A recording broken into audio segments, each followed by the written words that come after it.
কিয়ামতের মাঠে মানুষ প্রত্যেকের হবে এমন গুরুতর অবস্থা যে সে নিজে নিজেই এত ব্যস্ত থাকবে।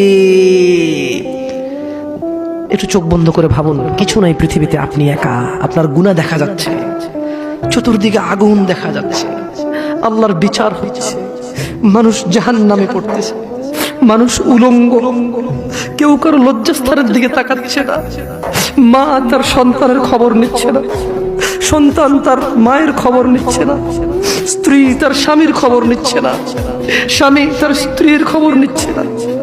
প্রত্যেককে নিজস্ব একটা ব্যক্তিগত ব্যস্ততা, দুশ্চিন্তা, তার টেনশন, আগুনে যাবে নাকি জান্নাতে যাবে তাকে ব্যস্ত করে রাখবে।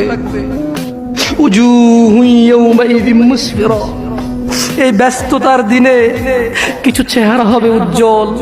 ইয়া আখি, ভাই, আপনি কি সেই মানুষটা হতে পারবেন যেদিন ভাই ভাইয়ের খবর নেবে না?